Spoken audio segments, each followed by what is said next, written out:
RSS बनने के बाद क्या उन्होंने अपना राजनीतिक दल बना दिया? पार्टी बनी क्या? नहीं बनी।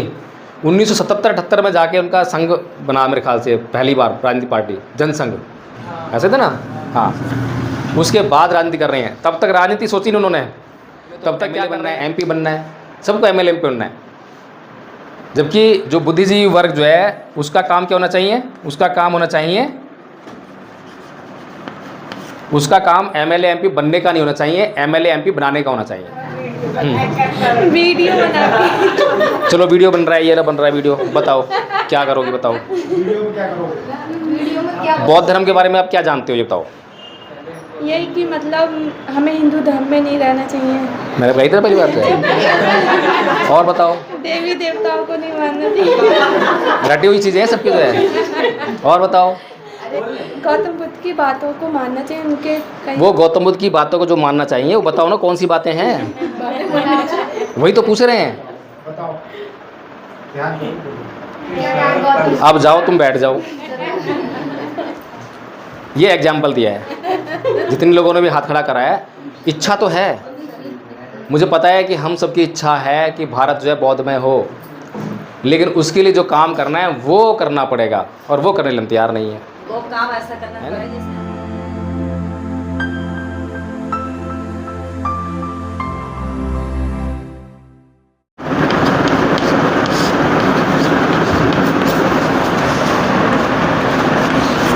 और क्या करता है? कल्पनाएं करता है और सत्य को यानी सच्चाई को दबाता है, दबाता है या छुपाता है।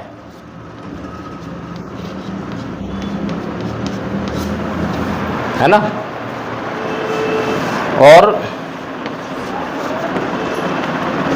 असत्य को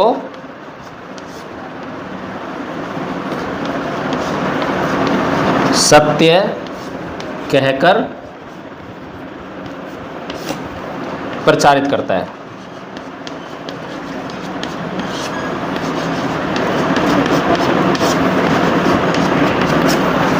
ऐसा ही है। कुछ भी अगर गलत हो रहा हो इसमें तो बता दें मेरे को, ठीक है ना? और बताओ और क्या होता है?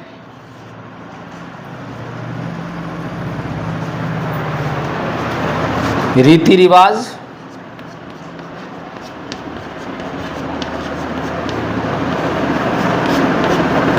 परंपराएं, उसमें वो कट्टर होता है।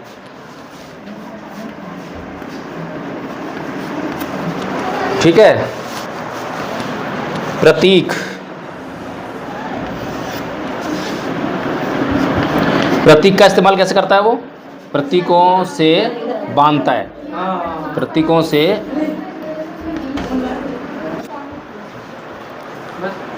तो ये जो बातें हो गई, और कोई बात छूटी है हिंदू धर्म के बारे में? हैं? कल्पनाओं को गढ़ता है, इसमें देवी देवता ईश्वर वगैरह सब आ गए। ठीक है? और कुछ छूट गया हो तो देख लेना। तो ये तो हो गई हिंदुओं की बात।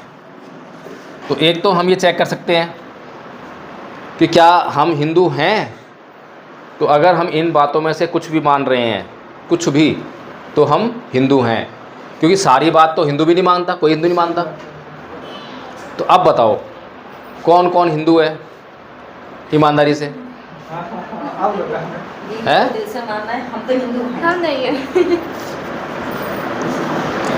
मैं महिलाओं के लिए अगर इसकी बात करूं, प्रतीकों की, जरूर करना है? तो अब सारी महिलाएं जो है लगभग, जो चूड़ी पहनती है, जो सिंदूर लगाती है, जो बिंदी लगाती है ना? यानी कि कोई भी ऐसा आवरण, कोई भी ऐसी चीज़ जो ये कहा जाता है हिंदू धर्म में कि ये सुहाग की निशानी है, तो वो जो है प्रतीक हिंदू धर्म की देन है, और वो महिला जो है हिंदू है। इस बात में किसी को कोई शक है? किसी महिला को बताओ मेरे को जो है? नहीं है। तो इसका मतलब जो है हम बौद्ध नहीं है, हिंदू हैं। ठीक है? तो ये तो बात हो गई हिंदू की, क्या हम हिंदू हैं या नहीं हैं। तो एक बात तो है कि प्रतीक हमने ज़रूर ओढ़ रखे हैं, वो पहचान है। दूर से जो है देख के ये मालूम पड़ता है कि ये महिला जो है हिंदू है नहीं। अब ऐसी महिला ने अगर कोई पंचशील की साड़ी पहन रखी हो या जो नीले रंग की साड़ी पहनी होती है, तो उससे देख के मालूम पड़ जाता है कि हाँ ये मतलब जो है अभी तक उस परंपराओं को ढो तो रही है, लेकिन बुद्धिस्ट है, अम्बेडकरवादी है, इतना ही मालूम पड़ जाता है। तो ये जो प्रतीक हैं इसका बड़ा महत्व होता है, प्रतीक का जो है बड़ा महत्व होता है। दूर से ही देखते मालूम पड़ जाता है कि ये आदमी कौन है, ये आदमी हिंदू है, मुसलमान है, बौद्ध है। फिर अगर हम किसी को देख रहे हैं तो हम ये डिसाइड कर लेते हैं कि इससे कैसे बात करनी है, इसको नमस्कार कहना है, इसको राम राम कहना है, इसको जय भीम बोलना है, इसको सलाम वालेकुम करना है, सत श्री अकाल बोल रहे हैं। जैसे हम कहते हैं कि भारत बौद्ध में हो जाए, तो ऐसे ही जो है हिंदू भी कहते हैं कि हिंदू राष्ट्र हो जाए, कहते नहीं कहते। और जब भी कोई समस्या है, कोई प्रश्न आए ना, तो उसको नोट कर लिया करो और पूछ लिया करो। चलो अब यहीं पर आते हैं, भारत को बौद्ध में करना है। कैसे होगा भारत बौद्ध में? भारत बौद्ध में कैसे होगा? इसके लिए हमें बौद्ध धर्म का प्रचार करना पड़ेगा, जब तो होगा प्रचार। ठीक है, अब प्रचार कौन करेगा? प्रचार कौन करेगा? तुम करोगे? चलो बताओ। हाँ तू ही आ जा, आजा ललित, आजा जल्दी आ। हाँ बता कैसे करेगी प्रचार? वीडियो बना। चलो वीडियो बन रहा है, ये रहा बन रहा है वीडियो। बताओ क्या करोगे, बताओ। वीडियो में क्या करोगे? बौद्ध धर्म के बारे में आप क्या जानते हो, ये बताओ। यही कि मतलब हमें हिंदू धर्म में नहीं रहना चाहिए, मैंने कही था पहली बार से। और बताओ। देवी देवताओं को नहीं मानना चाहिए। रटी हुई चीज़ें हैं सबकी जो है। और बताओ। गौतम बुद्ध की शिक्षा तुम क्यों बता रही हो, इसको बताने दो। हाँ बताओ।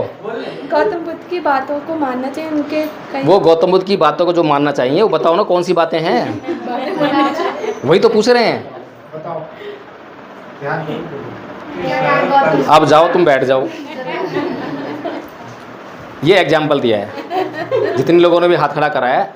इच्छा तो है, मुझे पता है कि हम सबकी इच्छा है कि भारत जो है बौद्ध में हो, लेकिन उसके लिए जो काम करना है वो करना पड़ेगा, और वो करने के लिए हम तैयार नहीं है। वो काम ऐसा करना है ना? पड़ेगा जैसे आप जैसे लोग। तो हम क्या ढूंढते हैं? हमारी समस्याओं को हल करने के लिए हम किसे ढूंढते हैं? मसीहा को। हम ढूंढते हैं कोई बाबा साहब आ जाए, कोई कांसीराम आ जाए, कोई बुद्ध आ जाए, तो हमारी समस्याओं का हल हो जाए। और दूसरी तरफ वो लोग क्या सोचते हैं, क्या देखते हैं? वो कभी उनके पास कोई अम्बेडकर है क्या? कोई बुद्ध हो, अम्बेडकर हो, कांसीराम हो, एक भी नहीं है, आधा भी नहीं है।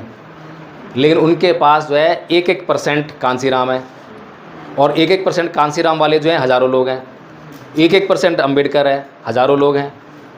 तो उनको जो है पूरा त्याग बलिदान नहीं करना पड़ता। और हमारे जो मसीहा आता है बेचारे को जो है सारा बलिदान करना पड़ता है। अपने बीवी बच्चे को भी दुख देना पड़ेगा, खोना पड़ेगा, घर बार छोड़ना पड़ेगा, अपने आप को भी कष्ट देना पड़ेगा। दुनिया का कोई भी सुख जो ऐशो आराम हम भोग रहे हैं, हम तो सुख में ही पड़े रहते हैं, वो कुछ भी नहीं भोगेगा कोई सुख, कोई ऐशो आराम नहीं है। जब जाके तुम्हें जो थोड़ा सा आराम मिलेगा, है नहीं। लेकिन हम लोग जो हैं इतने दुष्ट हैं कि उस आदमी का अगर हम 1% भी करने लग जाएं, और 100 लोग जो हैं 1% करें तो एक कांसीराम मिल जाएगा हमें, है नहीं। 1% बाबा साहेब का करें तो 100 लोगों से एक अम्बेडकर मिल जाएगा। लेकिन हम नहीं करते। अगर हम 100 लोग मिलकर जो है काम करना चाहें तो फिर हमें ना तो बाबा साहेब की तरह अपने बीवी बच्चे खोने की जरूरत पड़ेगी, है ना, परिवार की तरफ ध्यान दे पाएंगे। अरे भाई उन्होंने पूरी ज़िंदगी लगा दी, तुम पूरी ज़िंदगी मत लगाओ। अगर वो 24 घंटे लगा रहे तो 24 घंटे तुम 1 घंटा दे दो, है नहीं।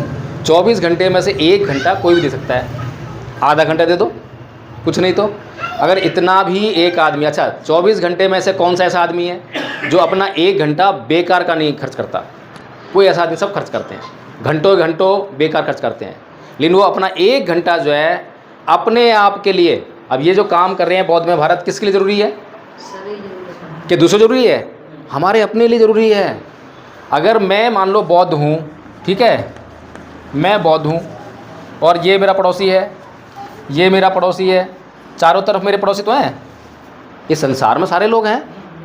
अब ये गाली देने वाला है, ये गाली देने वाला है, ये हिंसा करने वाला है, मैं सुखी हूँ? ये मुझे गाली देंगे, मुझे मारेंगे, पीटेंगे, मुझे हत्या कर देंगे। तो मेरा कर्तव्य है कि जो मैं मार्ग पर चल रहा हूँ, जिस तरह मैं शांति जीना चाहता हूँ, तो इनको भी शांति दूँ, इनको भी शांति दूँ, इनको भी शांति, मतलब इनको भी शांति में अहिंसात्मक बनाऊँ।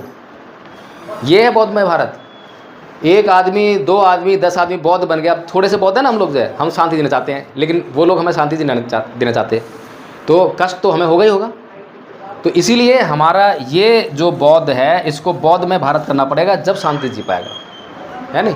तो बौद्ध में भारत को करने की जिम्मेदारी किस पे है?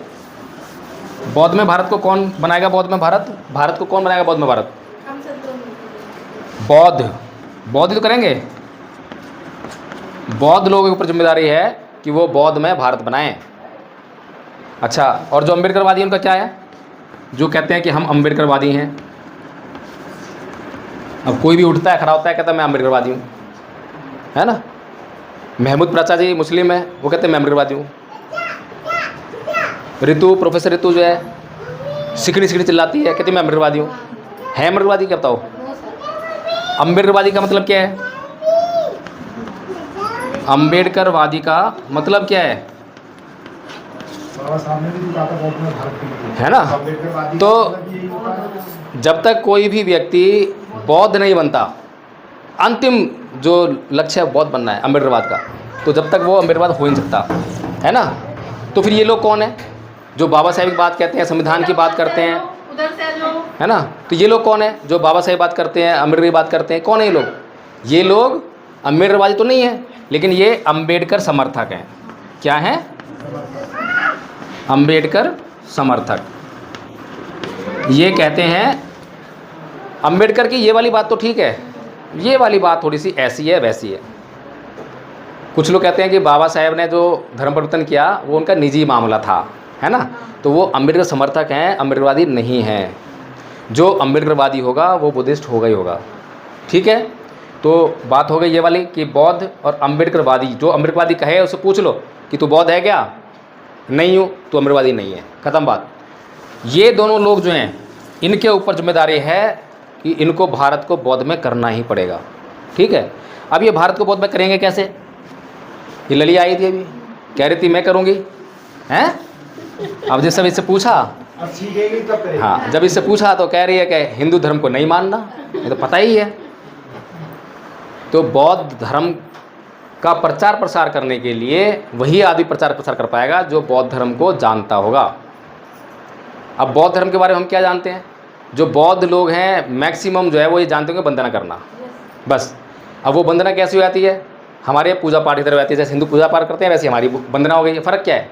अभी मैं किसी से पूछ लूँ कि जो हम नमन करते हैं, नमन करते हैं ना, नमो तस्स भगवतो अरहतो सम्मा सम्बुद्धस्स, इसका मतलब क्या है? कौन बताएगा? है ना, लली बता, है लली? मालूम है इसका अर्थ? मालूम है मतलब? मालूम है इसका? तुम्हें मालूम है? बताओ। सर गौतम बुद्ध की शरण में हम सब लोग जाते हैं। नहीं, वो तो बुद्ध शरण में हो गया। नमन कर रहे हैं सर। हाँ, तो देखो यही समस्या है, हमें बौद्ध धर्म की जानकारी ही नहीं है। अब उसमें हम क्या बोल रहे हैं? नमो तस्स। अगर हम पाली में से उसका भी निकालें तो नमो तस्स, मैं उनको नमन करता हूँ। किसको करता हूँ? अब जब मैं कह रहा हूँ कि उसको करता हूँ तो उसमें ये भी है कि किसको कर रहा हूँ? नमो तस्स भगवतो। अब भगवतो क्या है? कुछ लोग बोलते हैं कि भगवान, और भगवान शब्द को नहीं करेंगे, ये करेंगे वो करेंगे, सुशील जी। तो भगवतो शब्द तो भगवान बुद्ध ने दिया। अब भगवतो क्या है? भगवतो वो है जो भग्ग रागो भग्ग दोषो भग्ग मोह, जिसने राग द्वेष मोह का भगन कर दिया हो वो भगवान है ना? तो भगवान बुद्ध जो है कैसे क्या भगन किया है? राग द्वेष मोह कैसे भगन किया है? अरहतो, है ना? अगला क्या है? अरहतो। अरहतो मतलब आर्य मन दुश्मन, हतु माने अंत करना, अरिहंत अंत करना, है ना? तो जिसने अपने दुश्मन का अंत कर दिया हो। अब दुश्मन कौन है? बाहर नहीं है, ये मनुवादी दुश्मन नहीं है, दुश्मन हमारे भीतर है। हमारे भीतर दुश्मन क्या है? इंद्रियां, इंद्रियों के विषय। जैसे नाक हमारी इंद्रिय है, इसका विषय क्या है? स्मेल, है ना? गंध। तो गंध उसका विषय है। जैसे ही हमारे नाक के संपर्क में गंध आती है तो फिर क्या होता है, वेदना होती है। और वेदना कितने प्रकार की होती है, सुख वेदना, दुख वेदना और ना सुख ना दुख वेदना। अब तीसरी छोड़ दो, मेरे को समझ में आती है, पर दो तो समझ में आती है। क्या, दुख वेदना और सुख वेदना या तो अच्छी लगती है या बुरी लगती है। अच्छी लगने पर हम क्या करते हैं, और चाहिए, है ना। और बुरी लगने पर क्या करते हैं, छी छी नहीं चाहिए। क्या करते हैं, छी नहीं चाहिए। तो या तो हम जो है हर पल क्या कर रहे हैं, ऐसे हमारी जो है 6 इंद्रियां हैं। आँख एक इंद्रिय है, उसका विषय क्या है, आँख का, आँख एक इंद्रिय है, दृश्य उसका विषय है। जैसे कोई दृश्य आया और इंद्रिय के संपर्क में आया तो वेदना होनी है, या तो दृश्य अच्छा लगेगा या बुरा लगेगा, दुख वेदना सुख वेदना वही चल रहा है ना। ऐसे ही जीभ हमारी एक इंद्रिय है, उसका विषय क्या है, टेस्ट। तो टेस्ट, जैसे ही हमारी जीभ पे कोई चीज़ आई तो फिर वेदना हो रही है, सुख वेदना दुख वेदना। तो इस प्रकार से जो 6 इंद्रियां हैं उनके अपने विषय हैं। जैसे ही विषय के संपर्क में आती है तो वेदना का उत्पादन होता है, और वहीं से हमारे जीवन का निर्धारण होता है कि हमारा जीवन अच्छा होने वाला है या बुरा होने वाला है। तो हमारा जीवन जो है हर पल कैसे चल रहा है, राग में या द्वेष में। दो मोटी मोटी बातें, या तो हम राग रंजित हो रहे हैं या हम द्वेष रंजित हो रहे हैं, हर पल हो रहे हैं और हमें पता भी नहीं चल रहा। और हम उससे अपने चित्त का हर पल निर्माण कर रहे हैं। हमारा चित्त जो है, आज मेरी उम्र 45 साल हो गई है, और 45 साल तक जो मैंने प्रैक्टिस की है अपने चित्त से, वो पक्का हो गया है, संस्कारित हो गया है ना। अब उसको छोड़ पाना बड़ा मुश्किल है। जैसे कि हम सभी जानते हैं, रोज़ सुनते हैं, क्रोध करना नुकसानदायक है, सभी जानते हैं, और ये कहना बड़ा आसान है। छोड़ किसने दिया, छोड़ किसने दिया। अब चलो, हमने आज मीटिंग में मान लिया, जान लिया कि क्रोध करना नुकसानदायक है। हमने जो है अगले पल से कोशिश करी, फिर किसी ने जो है क्रोध दिलाया, तो क्या करेगा, क्रोध आएगा नहीं आएगा, क्रोध तो फिर भी आएगा, नुकसान हो जाएगा। तो ये एकदम से जो है कंट्रोल नहीं हो सकता। तो ये जो राग और द्वेष का हम लोग जो है ये, अच्छा चलो हम तो खैर कहाँ पहुँच गए, ये बहुत डीप बातें हैं। तो हमें जो है भारत को बौद्ध में करना है, और बौद्ध में भारत को बौद्ध लोग अमृतवादी करेंगे, और उसके लिए उनको जो है धम्म का अध्ययन करना पड़ेगा। बिना धम्म को जाने वो क्या बांटेंगे, वो या तो राग बांटेंगे या द्वेष बांटेंगे, इसके अलावा कुछ नहीं बांट पाएंगे। क्योंकि राग उनके पास है, द्वेष उनके पास है। उनके पास गाली देने की कला है तो गालियाँ देंगे अच्छी अच्छी, है ना। क्रोध करने की और भयंकर कला है, ताकत है, तो क्रोध करेंगे, लोगों को पीटेंगे, दपटेंगे, ऐसा भी होता है ना। तो हम लोग जो हैं करना क्या चाहते हैं और करते क्या जा रहे हैं। जो हमें करना चाहिए वो तो कर नहीं रहे, और जो हमें नहीं करना चाहिए वो हम लगातार कर रहे हैं, तो पे और अमृतवादियों पर। ठीक है जी। और अभी जो है बौद्धों की और अमृतवादियों की हालत बहुत पतली है, क्योंकि प्रचार के नाम पर प्रचार करने के लिए उनके पास कुछ है ही नहीं। प्रचार के नाम पे वही जो ललित आ रही थी कि हिंदू धर्म को नहीं मानना, अंधविश्वास को नहीं मानना, पाखंड को छोड़ देना, तो वो बौद्ध धर्म तो है नहीं, और जो बौद्ध धर्म है उसकी जानकारी हमें है ही नहीं, है नहीं। तो हमें जो है बौद्ध बनाने हैं, बौद्ध में भारत करना है। जिम्मेदारी बौद्धों के ऊपर है, अमृतवादियों के ऊपर है। और इन लोगों को अब तक जो उन्होंने काम नहीं किया, लाखों लोग जो हैं 1956 में बौद्ध बने, बाबा साहेब ने जब दीक्षा ली, और लाखों लोग उनकी मृत्यु पर बौद्ध बने, लेकिन वो लाखों के लाखों जो है अनपढ़ रहे, नितांत अनपढ़, जाहिल रहे। बाबा साहेब ने उस समय क्या कहा था कि मैं 5 साल और जीवित रहा तो भारत को बौद्ध में कर दूंगा। और बाबा साहेब जो है 19 जुलाई 1954 के अपने भाषण में जो रंगून में दिया, उसमें लिखते हैं, सारी योजना बताते हैं कि हमें जो है क्या चाहिए, ले प्रीचर चाहिए,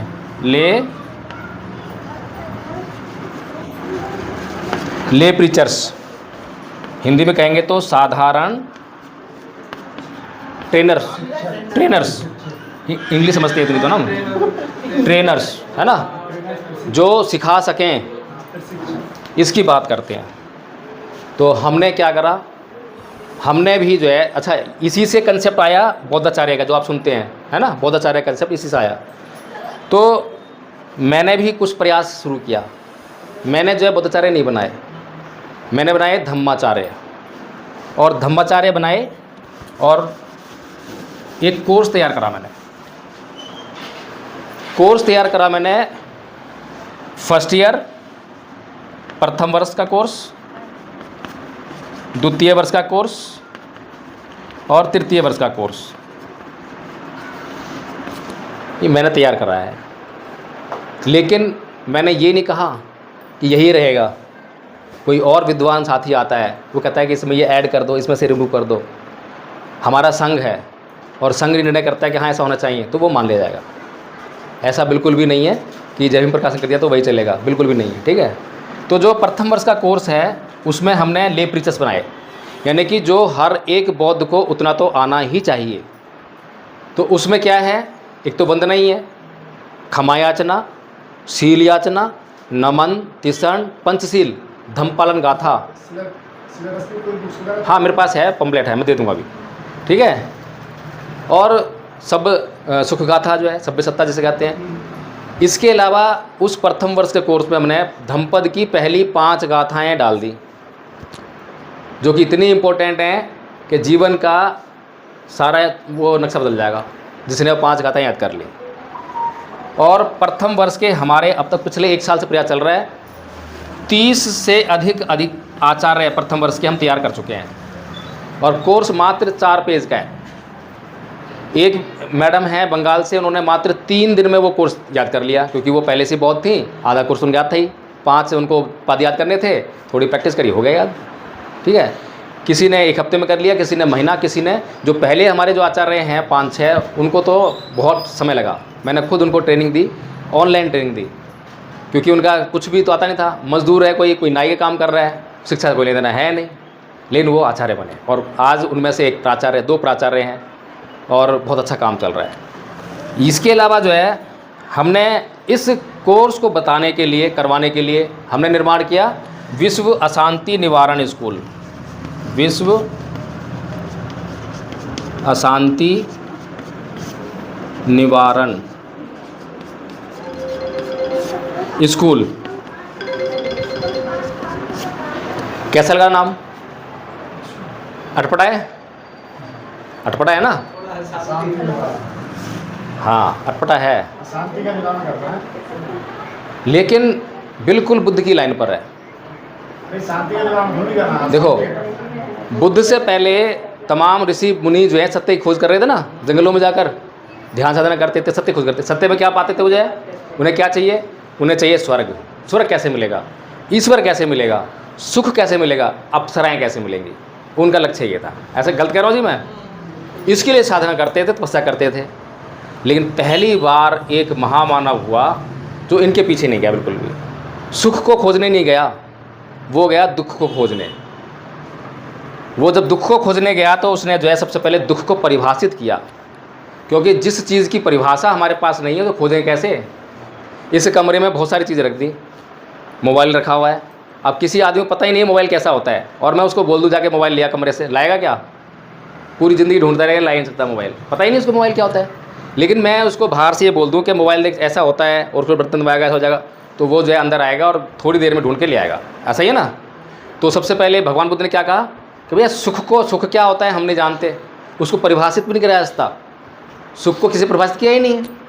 तो भगवान बुद्ध ने सबसे पहली बार जो है दुख को परिभाषित किया कि जाति भी दुखा, जरा भी दुखा, व्याधि भी दुखा, मना भी दुखा, शोक परिदेव दोमनस्यु पाया भी दुखा, प्ये ही विपयोगो दुखा, अप्ये ही संपयोगो दुखा, यम्पि छंगने लवती तंपि दुखं, संख्यतेन पंचुपादान खंदापि दुखा। यानी कि जन्म लेना दुख है, व्याधि यानी रोग दुख है, बुढ़ापा दुख है, मरना दुख है, प्रियजनों का बिछुड़ना दुख है, अप्रियजनों का मिलना दुख है, जो हम चाहते हैं वो नहीं मिलता तो दुख होता है। यानी कि कुल मिलाकर 5 स्कंधों से निर्मित ये शरीर जो है दुखों का घर है। जब बुद्ध ने इस बात को जान लिया कि ये दुख का कारण है ये शरीर, इसी से सारे दुख मिल रहे हैं, तो उन्होंने फिर प्रश्न अगला क्या आया कि ये शरीर का निर्माण कैसे हो रहा है? तो उसका उत्तर उनको मिला कि तृष्णा से हो रहा है। तो उन्होंने तृष्णा का नाश कर दिया, अंत कर दिया, जो अष्टांगी मार्ग है उस पर चल के, और हमेशा हमेशा के लिए मुक्त। अब जब दुख का नाश होगा तो फिर जीवन में क्या आया? जीवन में हमारे बहुत सारे दुख हैं, हमने किसी भी दुख को ढूंढा, उसको निकाल दिया, फिर क्या रहेगा उसकी जगह पर? क्या आएगा? सुख आएगा ना, है? जैसे गरीबी एक दुख है, तो जो आदमी गरीबी पर फोकस करते हैं और गरीबी का अपने जीवन से नाश कर देते हैं तो क्या आती है? अमीरी। गरीबी में दुख है, अमीरी में सुख है। सीधी सी थ्योरी है। लेकिन भगवान बुद्ध के अनुयायी भी तमाम दुनिया भर के बौद्ध भिक्षु, बौद्ध लोग उल्टी दिशा में चलते हैं। आज तक मैंने कभी नहीं सुनी कि वह शांति की बात कर रहा हूँ। बौद्ध लोग जो है बड़े बड़े फिलोसफर देखे, सब कुछ देखे, सभी जो है शांति की बात करते हैं। विश्व शांति, विश्व शांति, विश्व शांति। शांति कैसे आएगी? शांति की कामना करना मतलब तुम राग रंजित हो रहे हो, तृष्णाओं में फंसे हुए हो, कभी नहीं मिल पाएगी। क्योंकि सीधा रास्ता तो ये है कि अशांति को ढूंढो कि अशांति के कौन से क्षेत्र हैं हमारे जीवन में। जब हम अशांति के क्षेत्रों को चिन्हित कर लेंगे, यहाँ अशांति है, यहाँ अशांति है, फिर हम ये देखेंगे किस लिए अशांति है, क्या कारण है, फिर उस पर फोकस करेंगे, उसको नष्ट कर देंगे, तो शांति अपने आप आ जाएगी। अशांति को नष्ट करके शांति आएगी। शांति को ढूंढने से कभी शांति आती नहीं है, ज़िंदगी बीत जाती लोगों की जो है। तो हमने क्या बनाया? विश्व अशांति निवारण स्कूल प्रथम वर्ष, विश्व अशांति निवारण स्कूल द्वितीय वर्ष, विश्व अशांति निवारण स्कूल तृतीय वर्ष और विश्व अशांति निवारण स्कूल महिला वर्ग। इस तरह के हमने कोर्स बना लिए, स्कूल बना लिए। तो अभी जो प्रथम वर्ष के जो हमारे पास लगभग 100 स्टूडेंट्स आ गए हैं ऑनलाइन कोर्स में जो है, और 30 आचार्य बना दिए। अब आचार्य क्यों बनाए? आचार्य इसलिए बनाए कि खाली हम बौद्ध धर्म का अध्ययन कराए थे और उनको देते भाई ठीक है आपने जो है ये क्वालिफाइड हो गए। जैसे कि स्कूल कॉलेज जाते हैं ना, सर्टिफिकेट जाता है, you are qualified for 10th class, you are qualified for 12th class, ऐसा कर दिया। तो उनका कोई मतलब नहीं है, फिर जाएंगे नौकरी पाएंगे, अपना जीवन जिएंगे। लेकिन जो लोग ट्रेनिंग लेते हैं आचार्य बनने की, यानी कि टीचर बनने की, तो उनके ऊपर जिम्मेदारी आती है। तो वो समाज में जाकर जो है नौकरी ढूंढते, नौकरी करते हैं और लोगों को पढ़ाने का काम करते हैं। इसीलिए सामाजिक जिम्मेदारी हमने आचार्य बनाया है और कह दिया है कि आपको जो है अब जो स्टूडेंट आपको सौंपे जाएंगे उनको पढ़ाना है। तो इसीलिए जब 100 स्टूडेंट हमारे पास जो आए तो हमने जो है एक एक आचार्य उनको सौंप दिया। अब किसी एक आचार्य के पास 2 स्टूडेंट्स है, किसी पे 3 है, किसी पे 4 है, अब वो पढ़ा रहे हैं। और हमारी शर्त क्या है? क्योंकि भारत को बौद्धमय करना है तो सबसे पहले हमारे सामने जो समस्याएं हैं उन पर निदान करना पड़ेगा। अगर हमने समस्याओं को खोजा, समस्याओं पर निदान नहीं करा तो फिर हम कभी भी भारत को बौद्धमय नहीं कर पाएंगे। समस्या क्या है? हर एक आदमी की अपनी समस्या है कि उसके पास टाइम नहीं है, उसका शेड्यूल नहीं है, उसका शेड्यूल हमसे मैच नहीं करता। तो हमने कहा भाई सहूलियत आपकी, सहूलियत जो है आपकी। हम आपसे ये नहीं कहेंगे कि हमारे पास जो है इस टाइम है, आप इस टाइम ज्वाइन करो, हमारी मीटिंग इस टाइम होती है इस टाइम, नहीं, बिल्कुल भी नहीं। आप बताओ किस टाइम फ्री हो, आप बताओ ऑनलाइन करना है, आप बताओ ऑफलाइन करना है, उसकी व्यवस्था करना हमारी जिम्मेदारी है। हमारे पास अभी व्यवस्था नहीं है तो कोई बात नहीं, रुक जाएंगे, जैसी व्यवस्था होगी भी शुरू कर देंगे। लेकिन आप एडमिशन लो फटाफट से। हमारे पास पता होना चाहिए कि हमारे पास ये स्टूडेंट है, इस राज्य में है, यहाँ पर जो है व्यवस्था हो जाएगी तो इसको सिखाना है, आ तो जाए, कम से पता लग जाए। तो हमने इस तरह से जो है पूरी सहूलियत जो है उनको दी है और निःशुल्क दी है। इसकी फ़ीस जो है हमने सिर्फ एक चीज़ रखी है, वो है डेडिकेशन।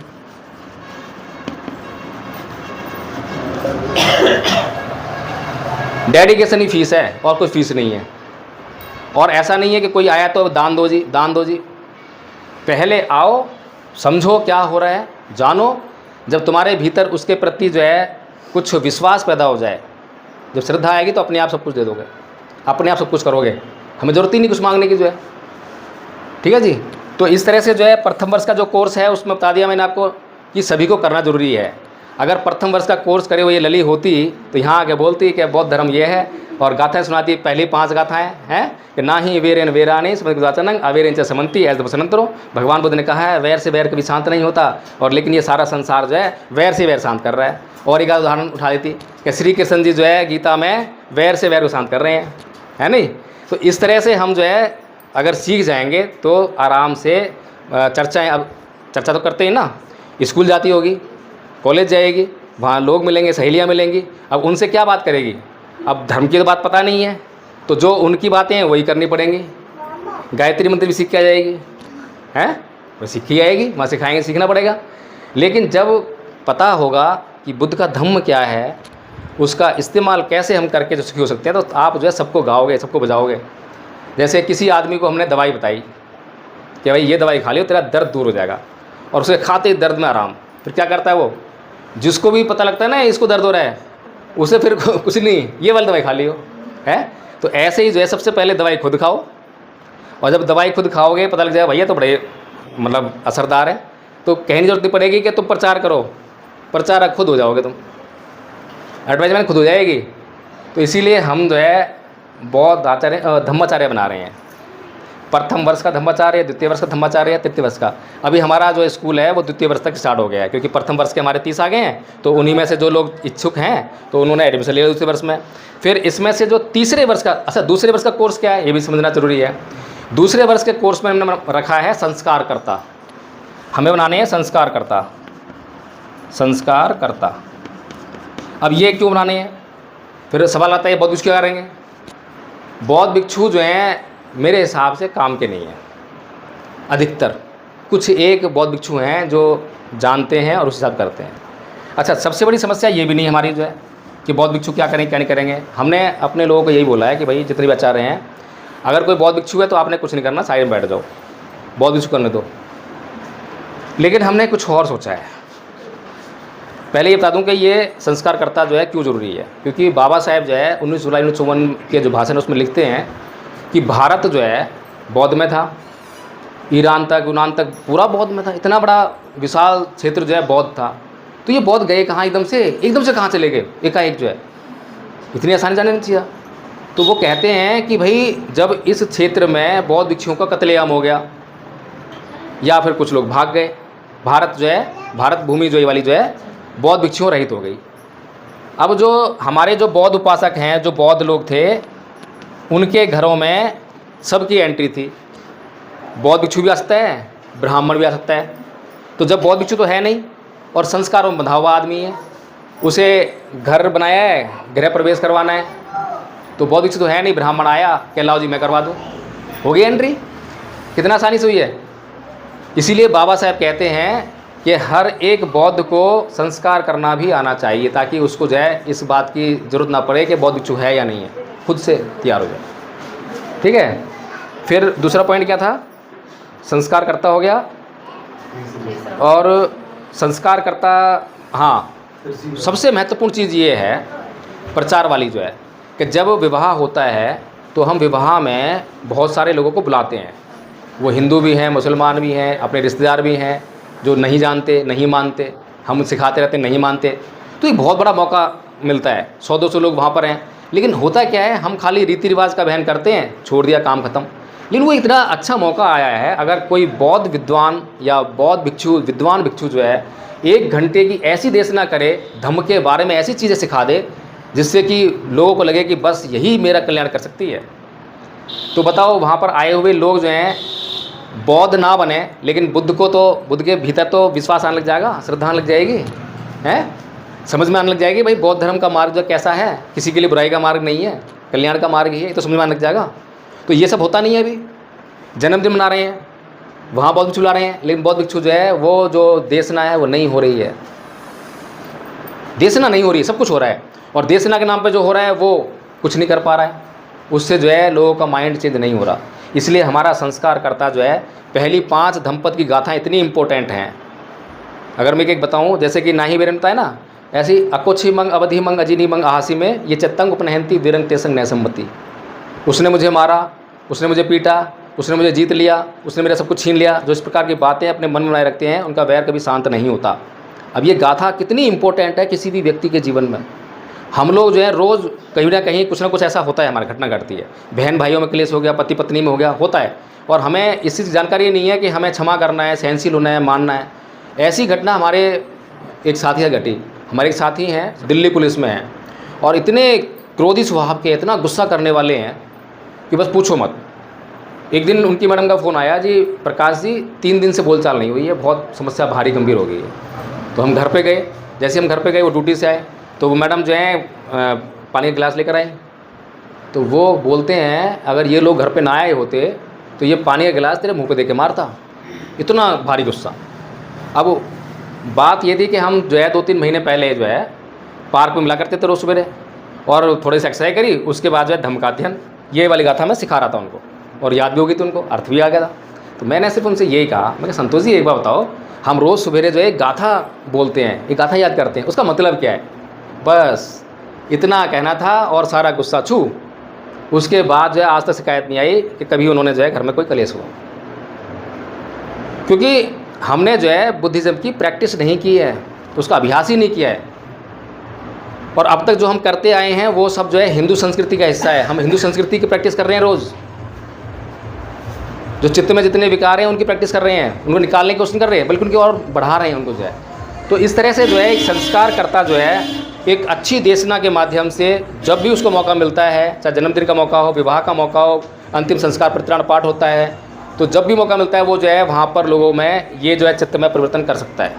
ठीक है जी, ये तो हो गया संस्कारकर्ता को द्वितीय वर्ष का। तृतीय वर्ष का जो कोर्स है उसमें है बौद्ध विद्वान बनाना। अभी तक हमने जो मोटी मोटी जानकारी दी है बौद्ध धर्म की जो है, ठीक है, उसमें जो है बौद्ध धर्म के जो बहुत ही अच्छे अच्छे सिद्धांत है, जैसे प्रतीत समुत्पाद का सिद्धांत है, किसी बौद्ध को नहीं मालूम कितना इम्पोर्टेंट है, किसी को मालूम ही नहीं है। शून्यवाद है नागार्जुन का, किसी को मालूम ही नहीं है। अपोहवाद है, किसी को मालूम ही नहीं है। तो उनकी जो है फिर पढ़ाई कराई जाएगी, फिर उन्हें जो है जो वाद विवाद होता है जैसे भाषण प्रतियोगिता वगैरह वो करना सिखाया जाएगा, यानी कि उनको जो है प्रचार और अच्छे गहर तरीके से जो विद्वान लोग टकराएं तो उनसे भी बातचीत कर सकें, इस योग्य बनाया जाएगा। तो इस तरह से जो है ये हम लोग जो है इस तरह काम कर रहे हैं। ये धम्मपद संघ पिछले 1 साल से काम कर रहा है और ये स्कूल है उसका। और आप लोगों के पास आने का मकसद यही था कि एक एक हमारा जो है आप जितने बौद्ध हो सब आचार्य बन जाओ। ट्रेनिंग हम करवाएंगे। हमारे पास पारुल 10वीं क्लास में है वो, हाँ वो आचार्य बन गई है दिल्ली से। उसकी बहन है हिमांशी, वो आचार्य बन गई है। हिमाचल प्रदेश मंडी से सपना नाम की लड़की है, वो बन गई है। उसका भाई है रोहित, वो बन गया आचार्य जो है। इस तरह से जो है मतलब इतने सारे लोग और विभिन्न क्षेत्रों से हमारे जो है आचार्य बन गए हैं और लगातार काम कर रहे हैं। तो हमारे अब जो है आचार्य बढ़ रहे हैं, आचार्य बढ़ रहे हैं। तो अब और हम नई नई प्लानिंग लेकर आ रहे हैं, नई नई सोच रहे हैं कि कैसे और प्रचार किया जाए। तो कुल मिलाकर कहने का मतलब यही है, इस पूरी जो भी हमने अब तक बात करी है इसका निचोड़ सिर्फ एक ही है कि बौद्धमय भारत करना है और बौद्धमय भारत बिना आपके धम्म का ज्ञान अर्जित किए संभव नहीं है, नहीं है, नहीं है। तो कुल मिलाकर ये है कि वो मैं अकेला जो है अगर जय भीम प्रकाश ही हर जगह जाके मतलब करता रहूँगा ट्रेनिंग जो है तो समस्या बनी रहेगी, मैं नहीं कर पाऊँगा। तो मुझे मल्टीप्लिकेशन करनी है। जहाँ हमारे आचार्य नहीं कर पा रहे हैं जिस काम को, वहाँ मैं चला जाऊँ। और सबसे बड़ी बात यह है कि धम्मपद संघ जो है कभी ये नहीं कहता कि तुम उस संगठन में हो, इस संगठन में हो ना। हाँ एक बात जरूर कहता है कि अगर धम्मपद संघ में कोई जिम्मेदारी ले रहे हो फिर दूसरे संगठन में मत लो, क्योंकि जिम्मेदारी जो है बहुत बड़ी चीज़ होती है, आपको उसका निर्वहन करके उसको देना पड़ता है। तीसरी बात यह है कि जो धम्मपद संघ है ये संगठन नहीं है। संघ और संगठन में बड़ा फ़र्क होता है, अधिकतर लोग जानते नहीं हैं। संगठन में जो है पद प्रतिष्ठा का मामला होता है और उसका जो उद्देश्य है ये संघ है और ये संगठन है। संगठन जो है संघ के लिए काम करता है। जैसे कि संघ बन गया, संघ का एक विभाग है फाइनेंशियल डिपार्टमेंट, फाइनेंस की देखरेख करने के लिए। तो यहाँ पर जो है ये संगठन जो है ये संगठन है। यहाँ पर हमने 2-3 लोग लगा दिए, इसको ये सौंप दिया, इसको सौंप दिया, भाई आप लोग जो है फाइनेंस व्यवस्था करोगे। एक हो गया मैनेजमेंट का देखने का कि प्रोग्राम करने हैं उसको मैनेजमेंट देखना है। तो ये संगठन हो गए। ये संगठन सारे जो है इसके उद्देश्य की पूर्ति के लिए काम करते हैं। और ये जो संघ है इसमें कोई एक आदमी सर्वेसर्वा नहीं होता। जैसे मैंने बनाया तो मैं कहूँ कि भाई मेरी बात मानो, नहीं। भगवान बुद्ध का जो भिक्षु संघ था, जब 11 साल तक तो विनय बना नहीं, कोई नियम नहीं बना भिक्षु संघ का, लेकिन 11 साल बाद जब विनय की जरूरत पड़ी, नियम बनाने की जरूरत पड़ी, तो भगवान बुद्ध नियम बना रहे हैं और एक एक नियम को या तो खुद बता रहे हैं कि भाई ये नियम मेरी समझ में आ रहा है। तो फिर वो खुद नहीं कहते कि ये नियम बना दो, वो कहते हैं सभी संघ के सदस्य भिक्षुओं से पूछते हैं कि क्या ये नियम बनना चाहिए। जब सारे लोग बोल देते हैं या अधिकांश लोग बोल देते हैं तब जो है वो नियम पारित होता है। ये संघ का गुण होता है। भगवान बुद्ध जो खुद दृष्टा हैं वो भी अपने लिए संघ में कोई विशेष स्थान नहीं रखते। तो ऐसे ही मेरा कोई स्थान नहीं है। जो संघ की जो कार्यकारिणी है, कार्यकारिणी से मैंने अपने आप को अलग कर लिया। कारण ये था कि जब प्रभावशाली व्यक्ति होता है, जब कुछ कहता है तो उसके प्रभाव में आके लोग जो हैं, क्योंकि राग छूटता नहीं है, तो वो निर्णय जो उसने कह दिया वही लेंगे निर्णय। अब मैं वहाँ अगर मीटिंग में हूँ तो मैंने अगर कोई बात कह दी तो उसी पे चल देंगे, क्योंकि इज्जत करते हैं, मान सम्मान करते हैं कि भाई हमारे आदरणीय हैं। तो इसलिए कोई निर्णय प्रभावित ना हो, राग रजित ना हो, द्वेष रजित ना हो, बिल्कुल प्योर शुद्ध निर्णय होना चाहिए। तो इसीलिए मैंने उससे बाहर कर लिया। मैंने उनको कहा भाई आप मुझे काम बताओ कि क्या काम करना है, वो काम करके मैं जो है संघ को दे दूँगा। मैं इसका कभी भी अध्यक्ष, कभी भी इसका संघ नायक नहीं बनूँगा। हमारी संघ नायिका है सुमन बौद्ध जी, हैं नजफगढ़ दिल्ली से। महिला हमने पहले प्रायोरिटी दी महिला को, फिर कुछ नहीं जानती हैं तो कोई बात नहीं भैया, वो नहीं जानती ना, आप तो जानते हो, आप जानते हो, आप जानते हो, आप जानते हो, जो जानते हो बताओ उनको, उनकी योग्यता को बढ़ाओ। तो संघ का उद्देश्य क्या हुआ? सबकी योग्यता को बढ़ाना, ना कि आलोचना करके उस योग्यता को घटाना। कोई आलोचना कर नहीं सकता। अगर वो नहीं कर रही हैं तो मैं करूँगा, मैं नहीं कर रहा वो करेगा। कोई भी काम जो है सबको मिलजुल के करना है। तो ये संघ का गुण है। और आज जितनी भी समस्याएं हम झेल रहे हैं, बाबा साहेब मार्गदर्शन कर रहे हैं समाज का, बहुजन समाज का, और बहुजन समाज तो उनकी बात समझ नहीं रहा, किसी बात को नहीं समझ रहा। लेकिन जिसके खिलाफ या जिससे सतर्क रहने के लिए बहुजन समाज को बोल रहे हैं, वो उनकी बात को पढ़ रहा है, समझ रहा है और वो काम कर रहा है नहीं। संघ का निर्माण करने के लिए बाबा साहेब ने बहुजन समाज के लिए कहा, लेकिन नहीं हो पाया। समता सैनिक दल बनाया, नहीं हो पाया। और भी चीज़ें करी, लेकिन उन्होंने जो है बना लिया, है ना, बना लिया ना। और हमारे लोग क्या कर रहे हैं आज कि सत्ता ही सभी मुसीबतों के चाबी है, मुसीबतों से इलाज है, ऐसे बोलते हैं ना। बाबा साहेब ने कह दिया है, जाओ अपने घरों की दीवार पर लिख दो, हम इस देश के शासक हैं। हाँ, कहा है, मैं भी मानता हूँ कहा है, लेकिन कुछ और भी कहा है। खाली वही नहीं कह दिया, और भी कुछ कहा है, वो नहीं सुना। क्योंकि जो पॉलिटिकल लोग हैं उनको जो है उससे मतलब नहीं है। उन्हें तो एमएलए बनना है, एमपी बनना है, सबको एमएलए एमपी बनना है। जबकि जो बुद्धिजीवी वर्ग जो है उसका काम क्या होना चाहिए? उसका काम होना चाहिए, उसका काम एमएलए एमपी बनने का नहीं होना चाहिए, एमएलए एमपी बनाने का होना चाहिए। वो समाज को एमएलए एमपी बनाएं। बाबा साहेब ने संसदीय प्रणाली दी है, फिर डिस्कस करूँगा इस पर जो है। हम कह रहे थे कि बाबा साहेब ने जो बात कही कि दो संस्कृतियों के बीच में युद्ध चल रहा है, समर संस्कृति है, ब्राह्मण संस्कृति है, इस बात को हमने नहीं समझा, हमने काम नहीं करा, लेकिन वो समझ गए और उन्होंने काम करना शुरू कर दिया। किस बात का काम? संस्कृति का विकास करने का काम। हिंदू था भारत, भारत में हिंदू धर्म था, उसके बाद भी वो जानते थे कि it can not be convert into vote, सत्ता हासिल करनी है। तो आरएसएस बनने के बाद क्या उन्होंने अपना राजनीतिक दल बना दिया? पार्टी बनी क्या? नहीं बनी। 1977-78 में जाके उनका संघ बना, मेरे ख्याल से पहली बार राजनीतिक पार्टी जनसंघ, ऐसे थे ना। हाँ, उसके बाद राजनीति कर रहे हैं। तब तक राजनीति सोची नहीं उन्होंने, तब तक क्या कर रहे हैं। और इनके पास साधन भी नहीं है, संसाधन भी नहीं है, क्योंकि उस समय कांग्रेस के पास सारे पूंजीपति हैं, इनके पास तो नहीं है ना। बड़े अभाव में, अब तक 2014 से पहले तक बड़े अभाव में इनके कार्यकर्ताओं ने जंगलों में जाके और झूठी रोटी खा के वैसे जो है प्रचार किया है, हिंदुज़म का प्रचार किया है। तब जो है आज ये संघ जो है इस मुकाम पे है कि आज आपको जो है आपकी सही बात को भी बोलने नहीं दे रहा। सुप्रीम कोर्ट को कब्जे में कर लिया है, सब चीज़ें उसके कब्जे में कर ली है। और हम क्या कर रहे हैं? हम दुखी हैं, पीड़ित हैं, लेकिन हम फिर भी अपने लिए काम नहीं कर रहे, हम फिर भी नहीं जाग रहे।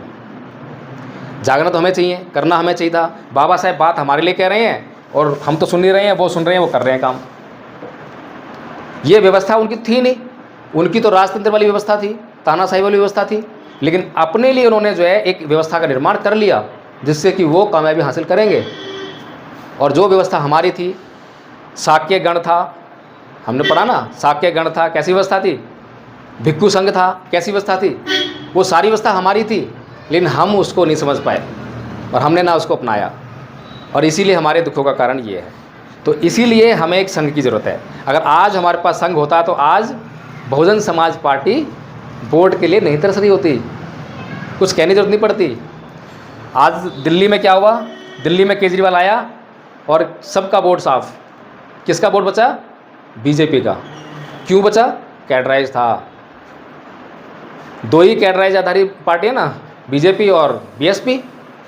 कांग्रेस के पास भी कैडराइज वोट नहीं है, मैं नहीं समझता, ठीक है ना।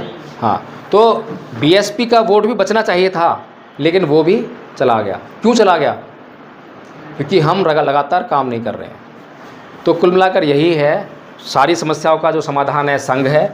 अगर आज संघ होता तो ज़बरदस्ती का परिणाम जो है घातक हो रहा है, किसी को पसंद नहीं आ रहा है। और संघ होता तो समाज में जाता, जैसे मैंने लली को पूछा, लली के अंदर योग्यता है तो मैं इसके अंदर और योग्यता डालूंगा और इसको स्टेज पर खड़ा करूंगा, बोल, भाषण दे, एमएलए चुनाव लड़, एमपी चुनाव लड़। लेकिन आज ऐसा नहीं हो रहा। आज क्या हो रहा है?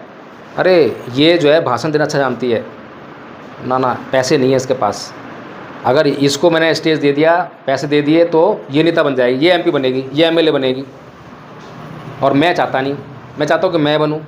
यही तो हो रहा है ना। तो समाज जो ऐसे पीछे घटे जाएगा या आगे जाएगा? भाई समाज की जब योग्यता तुम उसका काम ही नहीं लोगे तो फिर समाज तो पीछे जाएगा, आगे तो नहीं जाएगा। साहेब मानवर कांसीराम जी ने तो महिला ढूंढी, किस लिए ढूंढी? काम करने के लिए, काम के लिए ढूंढी ना। फिर उसके बाद कितनी महिलाएं दिखाई दी आपको समाज में? उस वक्त तो महिलाओं का घर से बाहर निकलना मुश्किल था। उस वक्त बहन जी निकली घर से बाहर, बड़ा बहादुरी वाला काम था, बहुत मुश्किल काम था। आज तो महिलाओं को जो है आज़ादी ज़्यादा है, पढ़ लिख भी ज़्यादा रही हैं, और बहन जी से कहीं ज़्यादा योग्य महिलाएं हमारे पास हैं। लेकिन फिर भी कोई ना एमएलए बन सकती है, ना एमपी बन सकती है, ना कोई ख्वाब दे सकती है। कारण बाबा साहेब का संविधान लोकतंत्र की बात करता है, और लोकतंत्र में क्या है? कोई भी राजा बन सकता है, प्रधानमंत्री कोई बन सकता है, कोई गरीब हो, झुग्गी झोपड़ी वाला, कोई फर्क नहीं पड़ता। क्या हो रहा है ऐसा? तो जो हमारी समस्या है, समस्या का समाधान है संघ में। संघ होगा और संघ जो है अपना शुद्धिकरण करता रहेगा। हमारे संघ में जो है हर बुधवार को पवाना विधि का आयोजन होता है। संघ ने नियम बनाए हैं, उन नियमों के उल्लंघन पर तुरंत ही दंड दिया जाता है। दंड देने से पहले अपराध निश्चित किया जाता है कि अपराध हुआ या नहीं हुआ। अपराध निश्चित होने पर दंड भी सुनिश्चित है, और दंड जो है उसके कल्याण के लिए भी है, संघ के कल्याण के लिए भी है, नुकसान किसी का नहीं है। इस तरह से बहुत खूबसूरत व्यवस्था चल रही है। तो मैं अब अपनी बात को यहीं ख़त्म कर रहा हूँ। ये बात हो गई ख़त्म।